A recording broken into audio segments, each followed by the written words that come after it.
ہماری لوگوں سے ناراضگیاں ہیں، رشتہ داروں سے، عزیزوں سے، محلے داروں سے، کاروباری لوگوں سے، سیاسی اور دیگر ہماری ناراضگیاں بن جاتی ہیں۔ ہم اگر دیکھیں کہ ہمارے جو ناراض لوگ ہیں، جن سے ہم ناراض ہیں یا جو ہم سے ناراض ہیں، تو ہم کہیں گے کہ یہ کاروباری وجہ سے ناراضگی ہوئی ہے، یہ رشتہ داری کی وجہ سے ناراضگی ہوئی ہے، یہ محلے کی وجہ سے ناراضگی ہوئی ہے، یہ فلاں فلاں فلاں فلاں۔ اب ڈھونڈے ہماری اللہ کے لیے ناراضگی کتنے لوگوں سے ہوئی ہے، تو شاید ہمیں بہت کم لوگ ملیں۔ تو پھر اس کا مطلب یہ ہوا کہ ہمارا بغض اللہ کے لیے نہیں، اس طرح الحب للہ، ہماری لوگوں سے محبت، لوگوں سے پیار، رشتہ داریوں کی وجہ سے پیار، کاروباری سانج کی وجہ سے پیار، محلے گلی کی وجہ سے پیار، یہ کلاس فیلو ہے اس سے پیار، یہ کالج میں اکٹھے پڑھتے ہیں ان سے پیار، ان کی فلاں جگہ پہ سفر پہ ملاقات ہو گئی تھی ان سے پیار۔ جب ہم شادی بیٹے کی بیٹی کی کرتے ہیں تو کارڈ لکھنے بیٹھتے ہیں تو یہ رشتہ داروں کے لکھ رہے ہیں، ان سے تعلق کس وجہ سے ہے؟ رشتہ داری کی وجہ سے۔ یہ گلی کے لوگوں کا لکھ لو، یہ کاروباری سرکل ہے، یہ میرے کلاس فیلوز ہیں، یہ لڑکے کے کلاس فیلوز ہیں، یہ لڑکے کے بھائی کے کلاس فیلوز ہیں، یہ ہمارے سیاسی رابطے ہیں۔ ان کارڈوں کو لکھتے ہوئے کبھی ہم نے یہ دیکھا کہ اللہ کے لیے کتنے لکھ رہے ہیں، اس کے رسول کے لیے کتنے لکھ رہے ہیں؟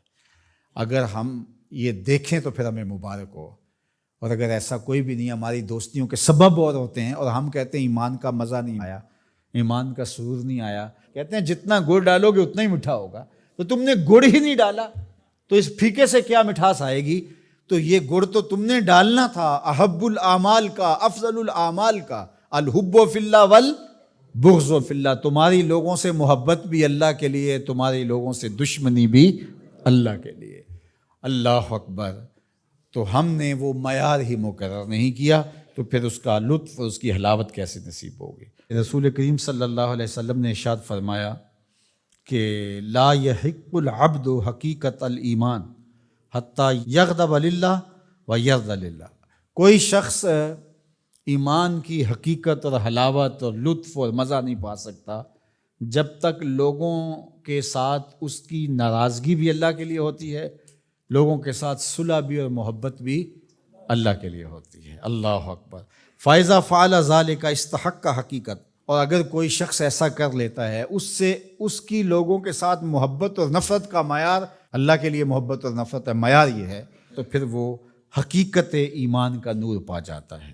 پھر کیا ہوتا ہے کہ جب ایسے لوگوں کے ذکر اور ان لوگوں کی بات چھڑے یا ان لوگوں کے پاس جائیں تو وہاں بیٹھ کر کے تمہیں اللہ کی یاد آ جاتی ہے۔ اور پھر دوسری بات ہے، جب تم اللہ کا ذکر کر رہے ہو، اللہ کا ذکر کرتے کرتے ان لوگوں کی یاد آ جاتی ہے، یعنی ذکر الہی میں یہ یاد آتے ہیں اور ان کی یاد میں رب یاد آتا ہے۔